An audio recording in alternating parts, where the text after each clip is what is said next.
সবাই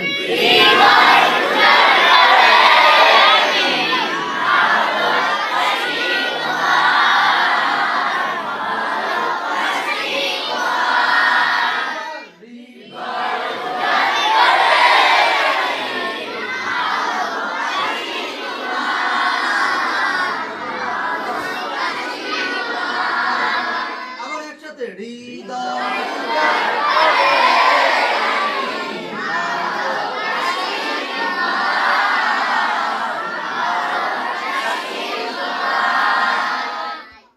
যার গলায় যত আওয়াজ আছে আমরা রাসূলের শানে গাচ্ছি না? হ্যাঁ, আস্তে গাইলে হবে? যে যত গলা ছেড়ে দিয়ে গাইতে পারবে তার সঙ্গীত তত ভালো হবে, সে তত তাড়াতাড়ি শিল্পী হবে, সে তত তাড়াতাড়ি গাইতে পারবে, সে তত তাড়াতাড়ি মানুষের সামনে উপস্থাপন করতে পারবে। ঠিক আছে? তাহলে একেবারে হৃদয় থেকে গলা ছেড়ে দিই একসাথে, যার গলায় যত আওয়াজ আছে। হৃদয় উজাড় করে আমি ভালোবাসি তোমায়, ভালোবাসি তোমায়। সবাই